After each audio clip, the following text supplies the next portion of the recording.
et aussi à la transmission de nos différents émetteurs. Maintenant, dans le boîtier qu'il y a ici, on va en faire plusieurs d'ici les prochaines minutes. Il y a plusieurs équipements qui servent soit au monitoring à différents endroits ou de l'endroit ici même, c'est-à-dire au Mont-Royal. Pour notre facilité de travail, on a différentes alarmes. Alors nous autres ici, souvent les techniciens émetteurs, on réagit aux alarmes.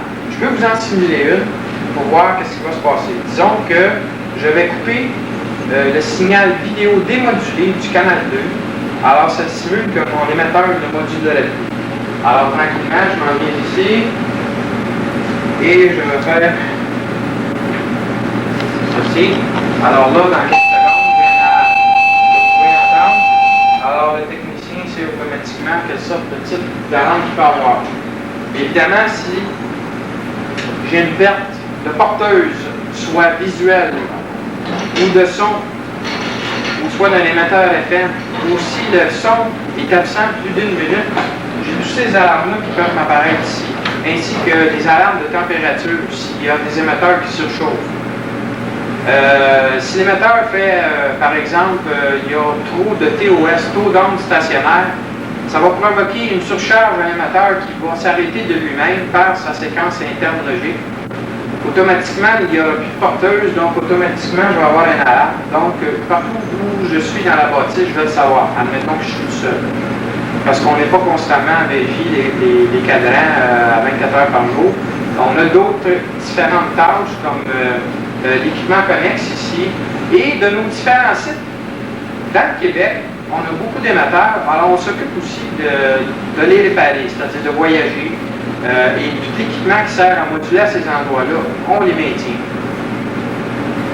En haut ici, on a, comme vous reconnaissez, c'est un rotateur d'antenne type radioamateur. C'est fait par Lightning. On a une antenne sur le toit ici. Et on fait de la réception FM de différents sites à travers le Québec. Par exemple, on soit à Sherbrooke, Trois-Rivières, Drummondville. Et puis on peut se permettre de vérifier de temps à autre la qualité ainsi que si le signal est présent. Ici, on voit un encodeur touchtone, comme bien des radioamateurs possèdent dans leur équipement mobile ou à domicile. C'est à peu près exactement le même principe, excepté que nous autres, on s'en sert pour moduler une sous-porteuse FM pour faire des télécommandes de distance avec le Mont-Tremblant. Au Mont-Tremblant, où les personnes vont skier sur le haut de la montagne, il y a un émetteur LGT 1 kW tout transistor. Et puis, nous nous permettons de pouvoir surveiller ce qui se passe à l'aide des différents indicateurs ici. On reçoit du signal UHF de télémétrie qui est reçu avec une antenne sur le haut de la bâtisse ici, directement avec mon Mont-Tremblant. Ce transmetteur UHF de télémétrie est modulé en FSK, comme les modems là, pour faire du radio-télétype, des choses semblables. Et puis, ça nous donne différentes informations de ce qui se passe au Mont-Tremblant. Alors, moi, ce que je fais ici pour encoder, comme je vous ai dit tantôt, c'est une sous-porteuse FM sur CBF. Et puis, ce qu'on appelle ça, nous autres ici, le SCA, Subsidiary Commercial Authorization. C'est parfois aussi la musique que vous entendez dans les centres commerciaux, là, en sourdine, lorsque vous vous promenez à faire vos emplettes. Ici, c'est différents équipements pour pouvoir écouter ce qui se passe, différents points de ligne dans tous les équipements. Alors, si je veux écouter, mettons, ce qui se passe sur CDF FM démodulé, je peux écouter le son une fois qu'il est démodulé. Démodulé, c'est tout simplement dire, c'est le son qui a passé à travers le détecteur FM, ou AM. Et nous autres, ce qu'on utilise comme démodulateurs, ce sont des appareils à cristaux qui sont synchronisés fixes sur la fréquence spécifiée. C'est pas un récepteur qu'on peut changer de poste facilement. Il faut changer de cristal ou des modules dedans pour pouvoir changer de poste. Ça ne se fait pas en un tournement. Mais disons que la qualité et les spécifications de ces appareils-là sont en général beaucoup supérieures à ce qu'on peut rencontrer du point de vue commercial chez Monsieur Tout-le-Monde. Alors, on peut écouter aussi ce qui arrive directement des studios. Ou après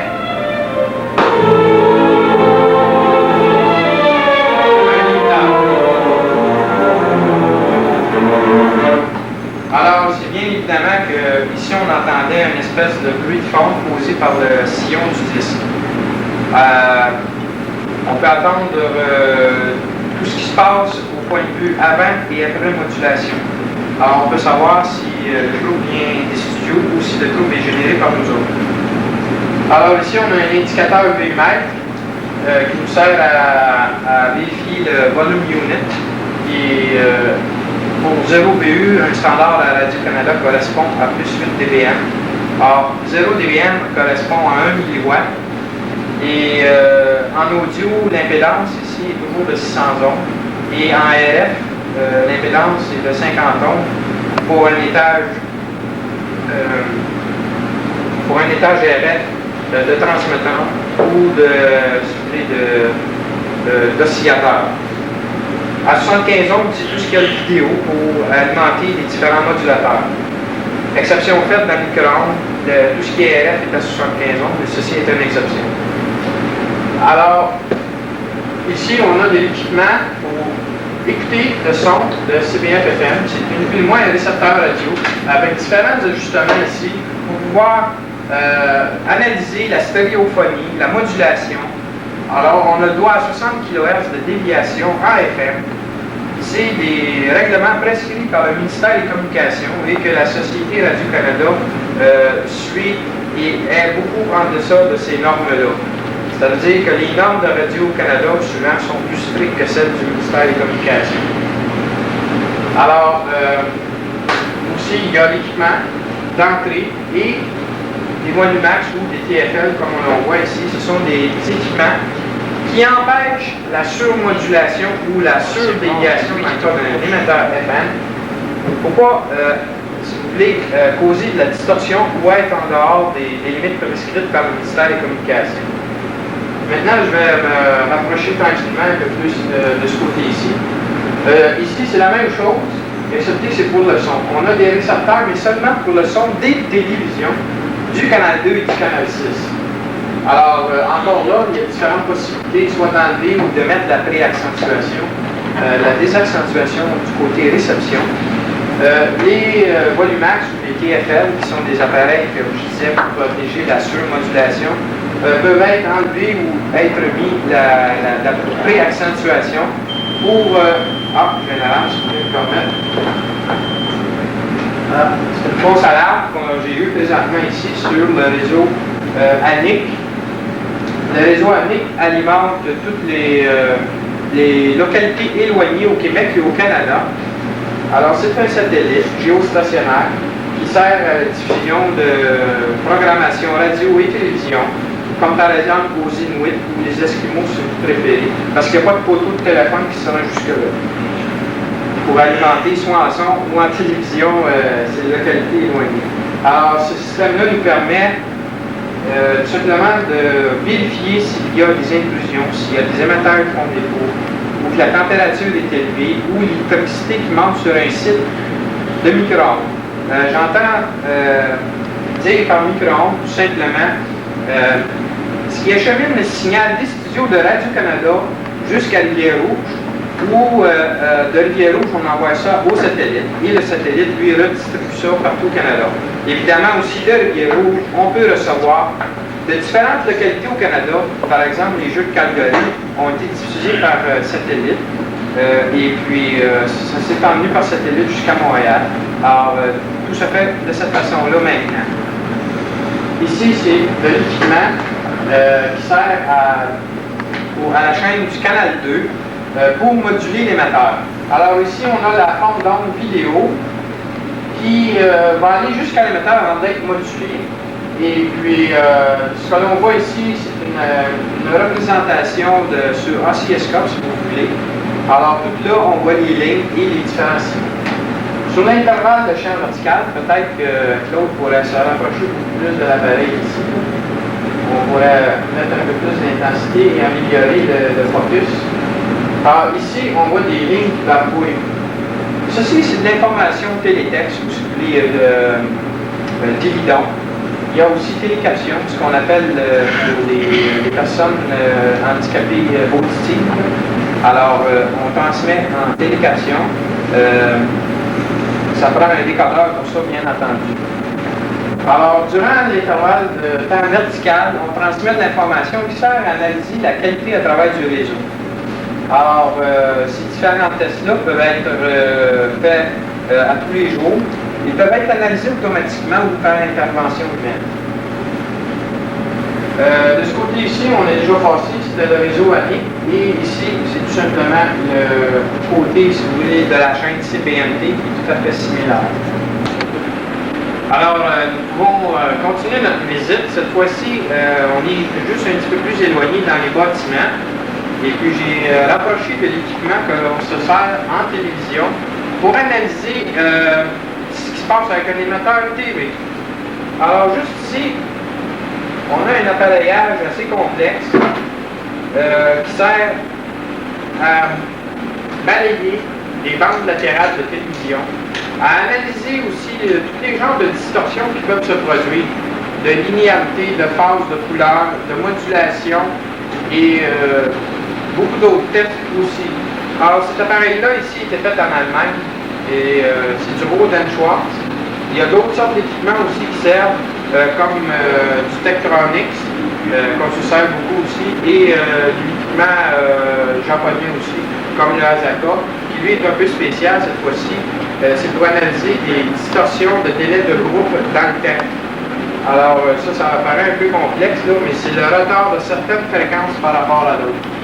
L'appareil ici, lui, analyse, si vous voulez, la réponse, mais de la bande passante modulée, ce qu'on appelle le sideband.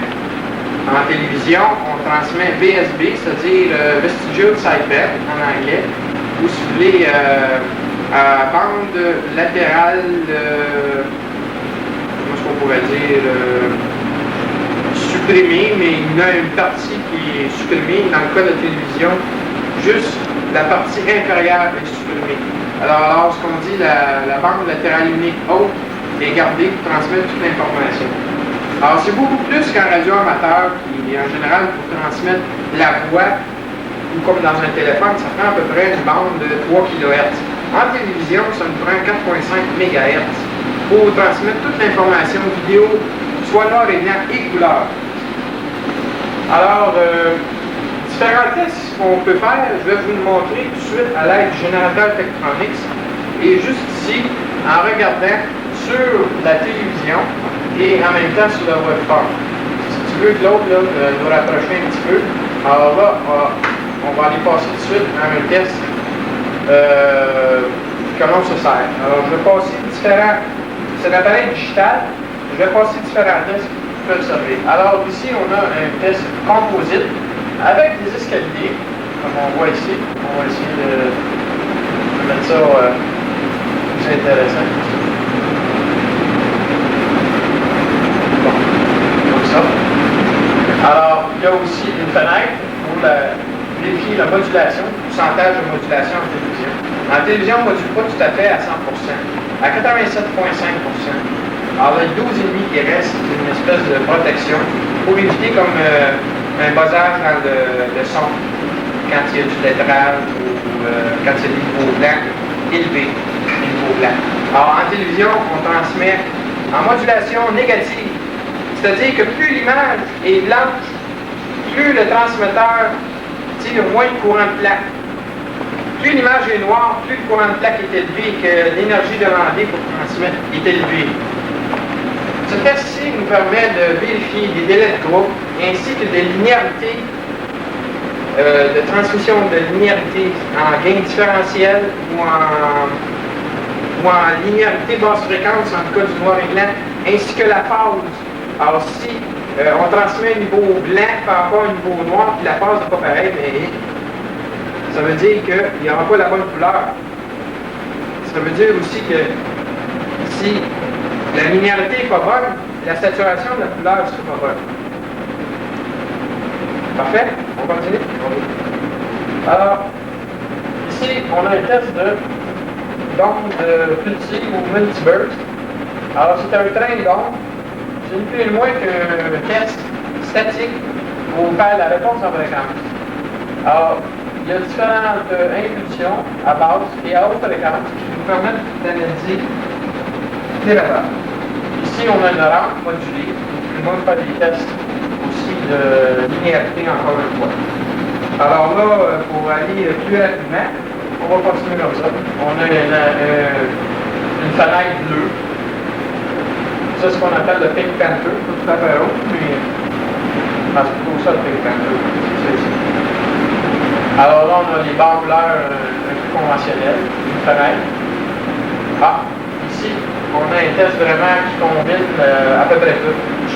Il y a des impulsions à différentes fréquences, il y a des barres couleurs, il y a même une rampe modulée. Alors, cette forme d'onde-là est assez générale pour faire une analyse complète et grégée. Après ça, on peut passer à d'autres tests, comme ceci. Comme cela. Ça, c'est de convergence. Voir si le carré n'est pas distorsionné. C'est surtout du côté du récepteur de télévision, ce test-là est plus fait. Encore une fois, différents tests que l'on fait. On va y aller quand même assez vite. Et finalement, encore là.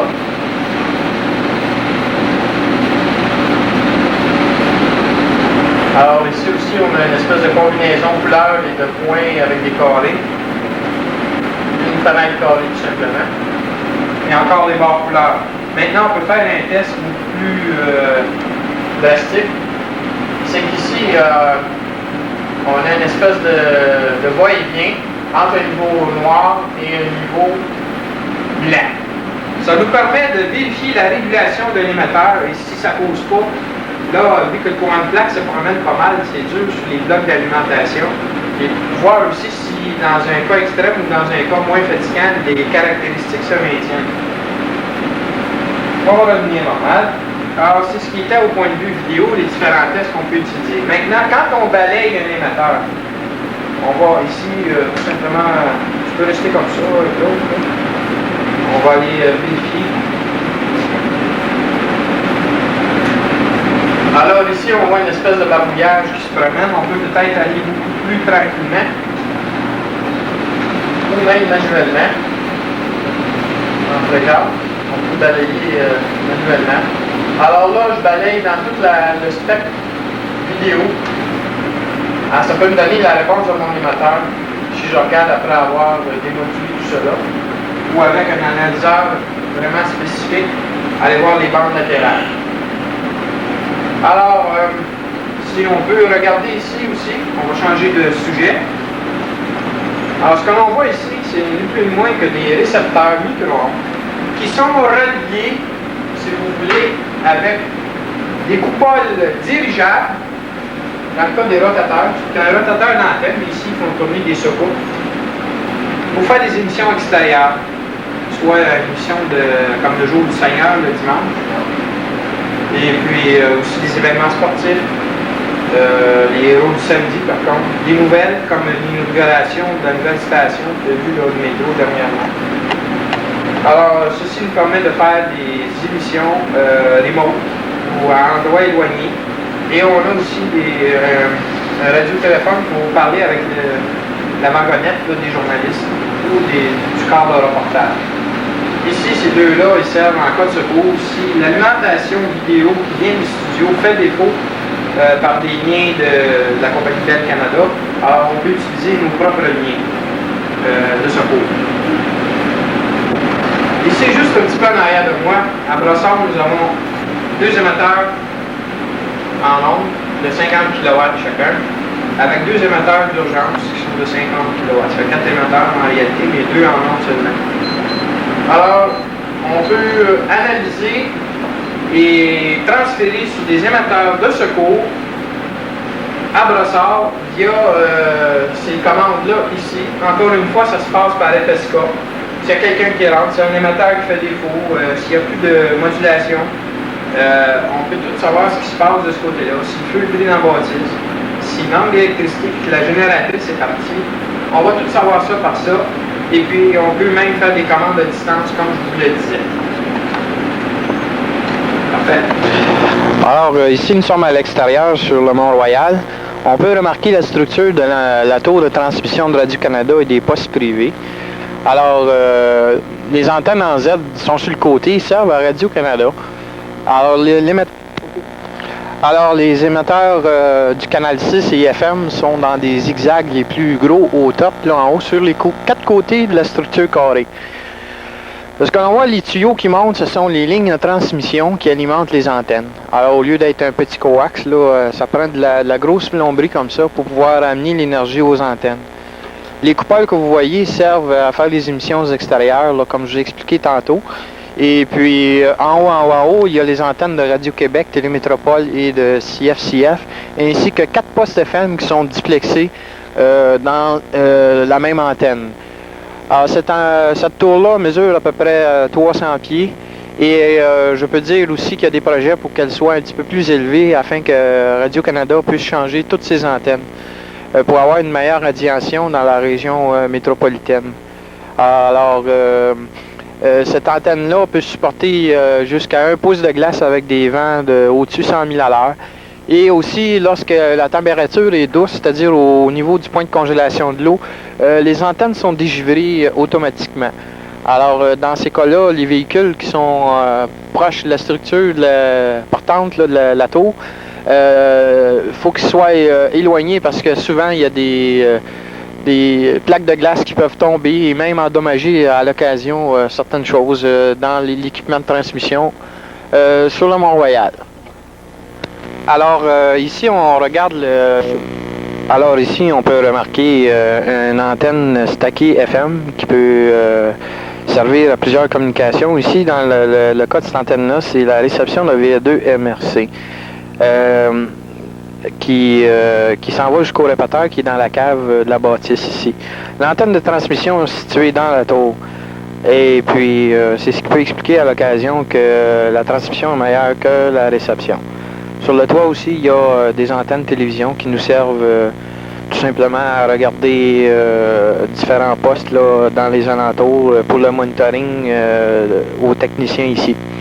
Alors, c'est ce qui conclut notre visite à l'extérieur. Et puis, on va se retrouver en dedans dans quelques instants. Alors ici, on se retrouve devant l'émetteur du canal 6, CBMT. Et puis, on peut remarquer qu'il y a plusieurs cabinets et plusieurs cadrans. Il y a beaucoup de boutons aussi. Alors, on regarde différentes parties qui peuvent servir à transmettre à différents niveaux d'énergie. Alors là, si on peut aller regarder un petit peu plus vers le milieu, Claude, on a 2 gros cadrans qui nous indiquent la puissance totale de l'émetteur et qui sont calibrés à 100%. Alors ici, dans le cas de l'émetteur de CBMT, à 100% correspond à 12 kW de puissance de sortie pour ce qui est de l'image et puis 1.2 kW pour ce qui est de l'image, c'est-à-dire du son. Que l'on transmet également en même temps. Alors, il y a sur ces cadrans-là aussi des facilités de voir la puissance réfléchie ou le taux d'onde stationnaire. Et puis, dans le cas des émetteurs ici, il y en a 2 qui sont en parallèle et qui sont combinés ensemble pour pouvoir sortir la puissance totale. Alors, si on perd un émetteur, on peut toujours aller sur l'autre et puis recouvrer la puissance totale sur un seul émetteur. Tout est en double. Les excitateurs aussi. Alors, on va se rapprocher un petit peu des excitateurs. On peut remarquer différentes boîtes ici qui servent comme aux oscillateurs pour amener le poste du canal 6 à sa fréquence, c'est-à-dire 83,26 MHz et pour le son, c'est 87,76 MHz. C'est toujours 4,5 MHz plus haut pour le son. Nous modulons type AF, c'est-à-dire à 37 MHz, et après ça, on monte au canal. Les différentes corrections sont apportées au niveau vidéo et aussi dans les bandes latérales pour faire ces corrections-là à cause de certaines distorsions amenées par les étages d'amplification. Juste au-dessus du tiroir, nous avons plusieurs boutons qui servent à syntoniser l'étage RF du driver avant d'arriver au final. Alors à ce niveau-là, il y a 1300 watts. À l'excitateur, il y a 1 watt. En dessous de l'excitateur, il y a l'IPA qui nous amène à peu près à 100 watts. Après ça, à 1300 watts. Et finalement, l'émetteur ici peut aller jusqu'à 18 000 watts, un seul émetteur. Ceux-ci fonctionnent un petit peu moins fort pour pouvoir passer sur un à pleine puissance. Dans le cas du canal 2, tout fonctionne à pleine puissance. C'est-à-dire, si on perd un émetteur, on se trouve à 50% exactement. La puissance irradiée est un peu différente à cause que les antennes ont un gain spécifique. Et ce qui nous amène à peu près à 100 kW ERP. Tout est en double. Alors, si un excitateur fait défaut, automatiquement, ça va tomber sur l'autre. Et aussi, on peut opérer ces facilités-là manuellement.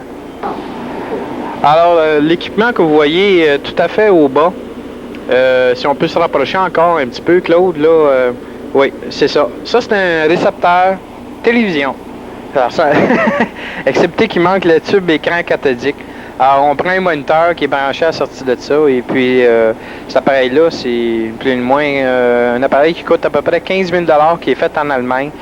Il est syntonisé à cristal sur le canal 6, et puis ça nous permet de voir tous les défauts ou la qualité, si vous préférez, de transmission.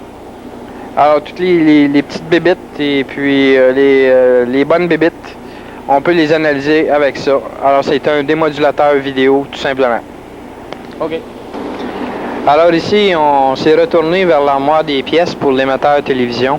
Alors, tout ce qui a trait au condensateur, bobine, bouton, relais, équipement RF, tout se situe là-dedans. Alors, s'il y a une pièce qui fait défaut, on est à peu près sûr de la retrouver de ce côté ici, soit dans une carte au complète ou la pièce en particulier.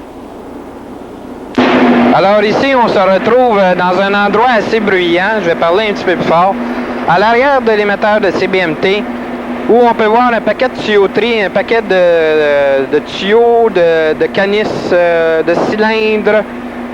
Alors devant nous, on a ce qu'on appelle le combiner. Ce sont des circuits hybrides 3 dB et qui peuvent combiner les émetteurs visuels ensemble et les émetteurs son ensemble.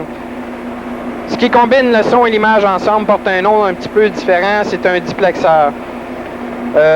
Alors ici, il y a des relais motorisés coaxiaux de transfert d'énergie qui peuvent supporter jusqu'à 25 kW de puissance. On peut voir aussi en haut quelques charges fictives d'essai à 50 ohms. Et un petit peu à ma droite, il y a de l'équipement qui peuvent servir à analyser des antennes et des cavités et des diplexeurs ou des combineurs. Alors, il y a différents types de connecteurs pour adapter tout ceci aux appareils.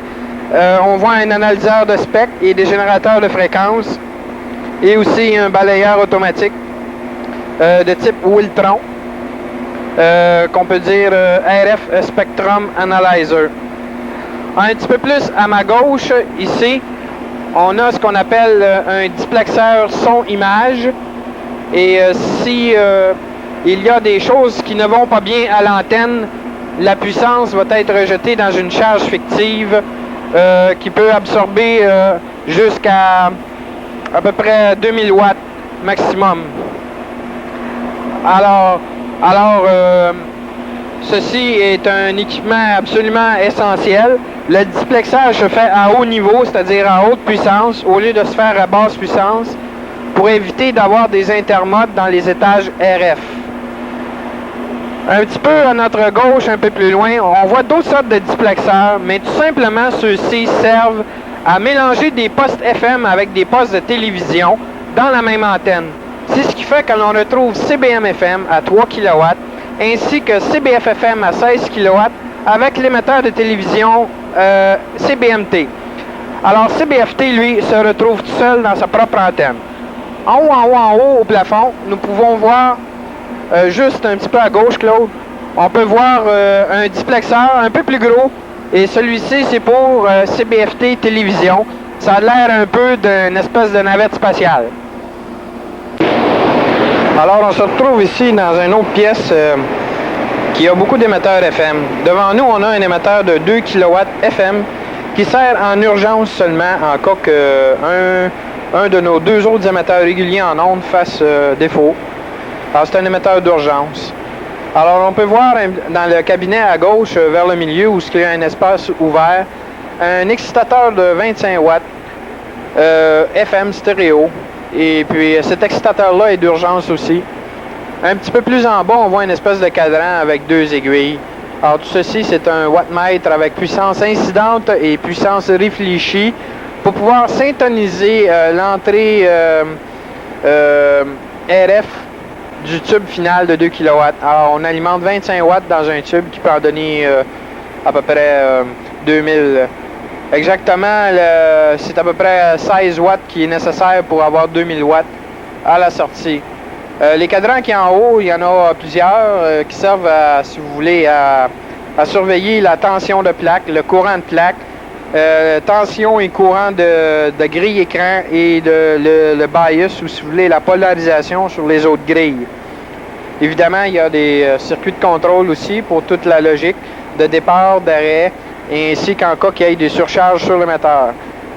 On va dans le compartiment qui est ouvert à droite, une cavité de l'émetteur FM. La cavité ici est syntonisée à 100.7 MHz, mais on peut aussi, en changeant, si vous voulez, le slider, là, si vous voulez, je vais faire une pause et puis je vais aller vous montrer là, qu'est-ce qu'il faut changer pour changer de poste. Parce que... Ici, on se retrouve avec un peu plus de bruit, mais je vais essayer de parler un peu plus fort. Alors, la plaque ici, c'est tout simplement le circuit résonant de la sortie du tube qui est ici. Et puis, en montant ça, je me trouve à baisser de fréquence. Et en descendant, je monte de fréquence. On peut voir aussi, en ouvrant ça, l'alimentation RF qui rentre dans le tube. Et si je veux voir le tube lui-même, il est à peu près ici, parce que cet émetteur-là est refroidi à l'air. Alors, vous avez besoin de la cause, je vais vous en montrer un manuellement, parce que ça a l'air un tube de 2000 watts. Alors ici, j'ai dans ma main le fameux tube qui peut délivrer une énergie de 2000 watts à l'antenne. Alors, ce tube ici, c'est une pantode avec différentes ailettes pour le refroidissement. Et puis, différentes connexions là, où je fais bouger mon doigt pour connecter soit la tétrode, la cathode, et puis la suppresseuse et la grille écran. Alors ici, on a devant nous un émetteur Collins type 831G FM. Cet émetteur est bon pour délivrer une puissance maximale d'à peu près 20 kW. Et la licence ici au Mont-Royal nous donne le droit à 16 kW. Il y a aussi une raison, c'est que la puissance admissible à l'antenne et avec les autres émetteurs ne doit pas dépasser une certaine limite. Alors pour des raisons de sécurité, cet émetteur-là, on ne peut pas l'ouvrir quand il est en fonction parce qu'il va s'arrêter automatiquement et décharger toutes les tensions de haut voltage. Un petit peu plus à notre gauche, on peut voir un autre type d'émetteur FM, un modèle un peu plus vieux. Celui-ci est bon pour délivrer une puissance totale de 5 kW et opère à 3 kW selon les normes de transmission prescrites par le DOC. Encore une fois, c'est une question d'antenne qui nous limite à seulement 3 kW, mais c'est suffisant pour couvrir la région métropolitaine. Alors ici, on a devant nous plusieurs plomberies. Et ce qu'on leur remarque particulièrement, c'est un long cylindre avec des tuyaux raccordés avec. Alors ceci, c'est un demi-load de refroidi à l'eau. Il est bon pour accepter une puissance maximum de 25 kW. Et ça sert à vérifier nos émetteurs dans une charge fictive, soit l'émetteur régulier ou l'émetteur de secours. Et la grosse boîte qu'il y a à côté, c'est un système que l'on a installé dernièrement. Il n'est pas finalisé encore, mais qui est en mode opérationnel et qui permet de transférer n'importe quel émetteur qui fait défaut sur l'antenne. Alors, mettons que CBF FM fait défaut. Alors, les gros rotateurs bleus que l'on voit là ici sont des relais de transfert de coaxiaux motorisés. Et ça permet de faire le switching ou, si tu veux, le changement d'émetteur. Et toute la plomberie en haut, là, c'est ce qui amène les différentes sorties d'émetteurs Et puis il y a ce qui s'en va vers l'antenne. Et la petite ligne à transmission à la gauche, c'est l'émetteur d'urgence à 2000 watts qui rentre de ce côté-là. Alors, si mettons notre émetteur principal de 16 000 watts fait défaut, on a seulement que 2000 watts en urgence. Si CBM à 3000 watts fait défaut, on a seulement 2000 watts en urgence. Il faut dire que l'émetteur d'urgence ici au Mont-Royal est syntonisé en permanence sur CBF-FM. Advenant panne sur CBM-FM, il y a un petit peu plus de temps avant de revenir en onde, le fait qu'il faut syntoniser l'émetteur, ce qui prend à peu près 5 à 10 minutes, s'il n'y a pas trop de pépins. Alors ici, on se retrouve dans le sous-bassement, où il y a différents ateliers de travail. Et puis je me trouve présentement à côté du répéteur de V2 MRC à Montréal. Alors, c'est un répéteur, c'est pas bien gros, c'est à peu près, c'est tout ça ici. En bas, il y a une autre partie qui est l'autopatch, mais qu'on ne voit pas tout à fait très bien ici. Le répéteur est bon pour délivrer une puissance de 30 watts RF. Et puis, il y a différents contrôles qu'on peut expliquer. Il y a tout simplement un moniteur pour le volume, si on veut écouter localement le trafic. Il y a ce qu'on appelle le squelch ou le seuil d'entrée. Il y a le niveau de répète audio, c'est-à-dire la déviation, le signal qui vient et qui est remodulé. Ici, on a ce qu'on a le time-out, l'antimomètre, si vous préférez, et le hang time, c'est-à-dire le temps que, une fois que la porteuse est libérée à l'entrée, le temps que la porteuse du répéteur va rester accrochée, si vous voulez, après ce temps-là. Alors, c'est à peu près 3-4 secondes. L'autopatch a été fait par VA2BAY ainsi que plusieurs autres radioamateurs. Il a été informatisé, c'est-à-dire qu'ils ont un processeur dedans. Et puis il se trouve, lui, à contrôler un peu des fonctions ici de time out et hang time. Et puis de faire toutes les autres facilités de branchement téléphonique et aussi la goutte et d'autres facilités comme on pourrait partir un système ici, pardon? On pourrait rajouter la météo. On pourrait rajouter la météo, par exemple. Il y a toutes ces facilités-là qui peuvent s'en venir. Oui. Alors ici, on se retrouve devant de l'équipement qui est sous essai pour réparation ou vérification. Ici, on a un émetteur télévision. Vous allez me dire, il n'est pas bien gros, mais il n'est pas bien puissant, mais c'est suffisant pour une population d'un petit village esquimau ou inuit. Ça peut couvrir à peu près 40-50 000 à long, en autant que la topographie s'y apprête. L'émetteur qui est ici est bon pour délivrer une puissance de 10 watts. Et puis il y a tout ce qu'il faut pour faire les corrections, ajuster la puissance, etc. Les niveaux de modulation. Ici, il y a un générateur vidéo pour simuler une image avec des tests. Et comme je vous ai expliqué tantôt, c'est avec ces équipements-là que l'on vérifie. Il y a un puissance mètre en bas, ce qu'on appelle communément un oiseau ou un moineau. C'est un bird. Et c'est un appareil qu'on sert assez souvent, vu qu'il faut vérifier la puissance de nos équipements. Alors, je vais le rapprocher un petit peu. Et puis, ce qui est branché après, c'est un coupleur directionnel, ce qui nous permet d'avoir des échantillons de puissance incidente et réfléchie pour alimenter différents appareils ou pour des mesures bien précises. Alors, chaque technicien ici, nous sommes à peu près 16 en tout, a un banc de travail pour pouvoir faire ses vérifications de différents équipements. Et puis, c'est son endroit personnel, un peu comme une shop, là, mais excepté chacun a sa petite place de travail. OK. Alors, OK. Alors ici, on se retrouve vis-à-vis différents équipements qui peuvent servir aux techniciens lorsqu'ils voyagent au Québec.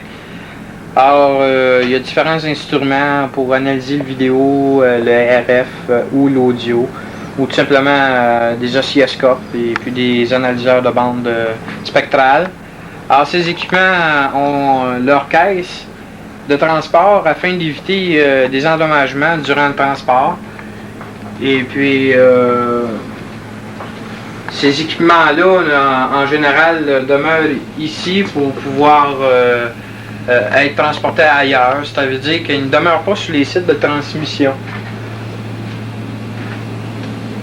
Alors, ici, il en manque un petit peu d'équipement, vu qu'il y a des techniciens qui sont partis. Là, on est le 12 janvier. Il y a quelques techniciens qui sont partis à des sites et puis ils nous ont apporté de l'équipement. Alors ici, on se retrouve à la salle de contrôle.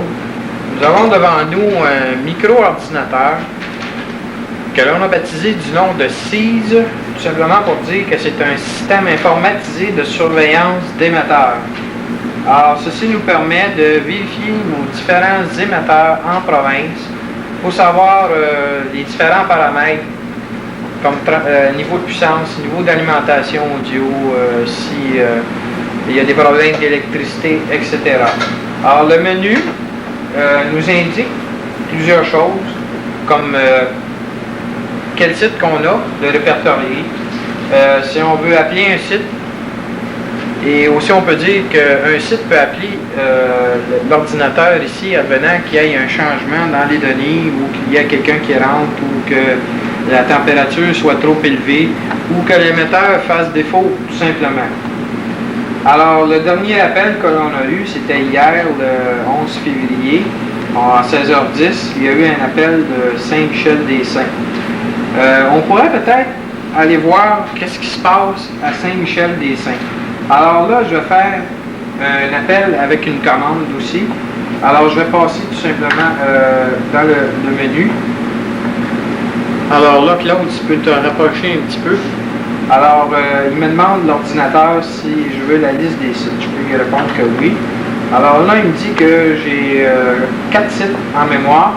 J'ai un simulateur sur le Mont-Royal, j'ai le site de Mont-Laurier et de Saint-Michel-des-Saints. Alors, je vais aller voir si je peux communiquer avec Saint-Michel-des-Saints. Alors, je choisis 3 comme site. Alors, Saint-Michel-des-Saints. Ici, on a entendu un petit bruit. Il va aller voir c'est quoi le numéro de téléphone pour appeler à Saint-Michel-des-Saints.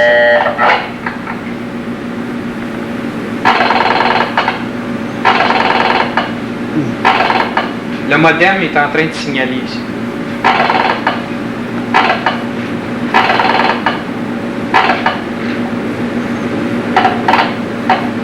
Il dit appel en cours.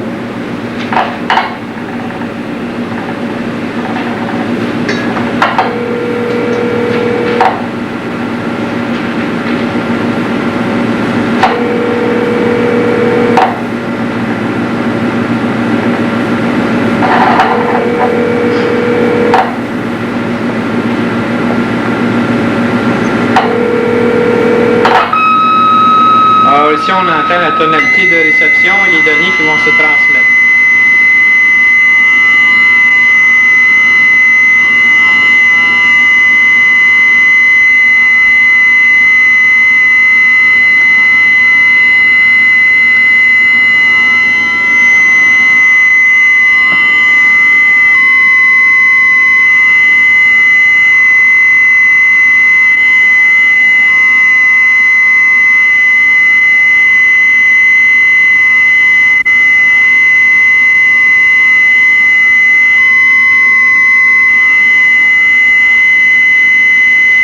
Le tout dure à peu près 3-4 minutes, le temps d'avoir toutes les données.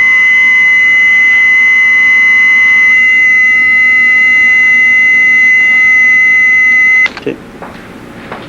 Alors ici, le micro-ordinateur me demande si je veux imprimer les résultats. On peut lui répondre que oui. Il me répond télémesure. Alors je vous laisse le soin de lire. Saint-Michel-des-Saints, 16 tests reçus.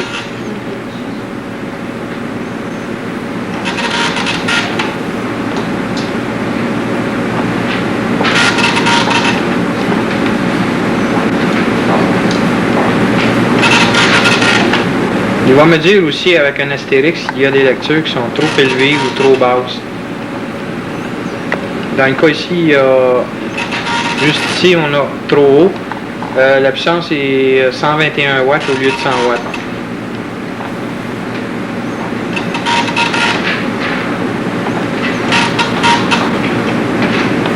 Il dit qu'il y a une anomalie.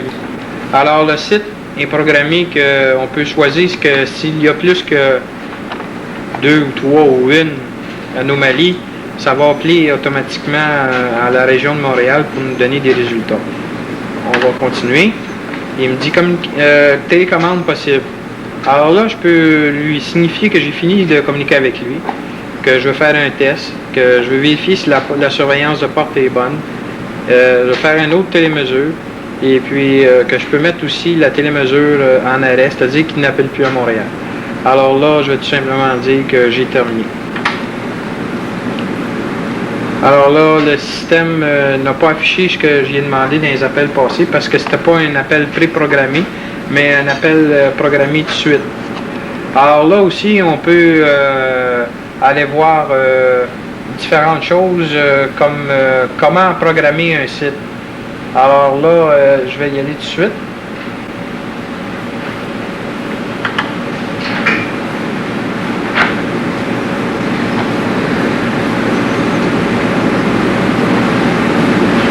Alors là, je peux rajouter un site, soit le corriger.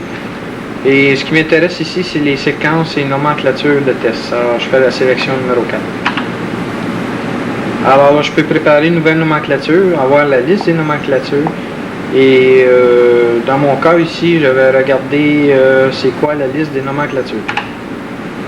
Je me demande si je vais imprimer cette liste. Dans notre cas, ce n'est pas nécessaire. Alors, nomenclature de test. Alors, selon mes besoins, je peux programmer un émetteur en particulier, selon tous les tests disponibles ici. Et bien évidemment que l'émetteur, il faut qu'il soit branché en conséquence aussi.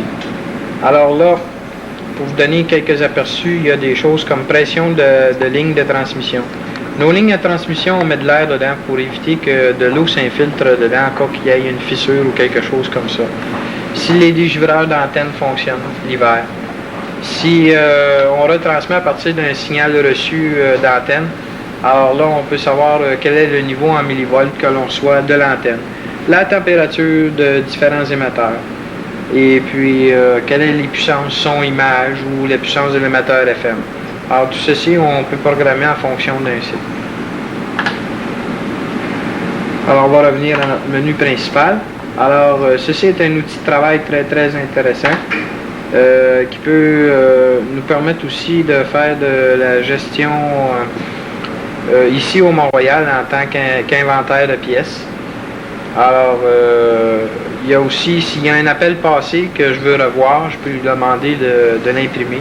Et il peut tenir compte aussi de statistiques par endroit donné. Alors, ceci termine notre visite aux émetteurs du Mont-Royal, à la Société Radio-Canada. Et puis, j'espère que ceci vous a plu. Et puis, il est peut-être toujours possible d'organiser des visites. À ce moment-là, il serait peut-être bon que vous contactiez les gens de l'UMS et je me ferais peut-être un plaisir de faire une visite pour un nombre limité de personnes. OK, fait que René, je te remercie de ta visite au nom du conseil d'administration de l'UMS. Et puis j'espère qu'on va avoir une réponse à ce que tu vas faire pour ce qui est de la visite prochaine d'organiser. Monter des groupes pour Mont-Royal pour voir réellement ce qui se passe. Merci. Ça fait plaisir, Jean, puis à la prochaine.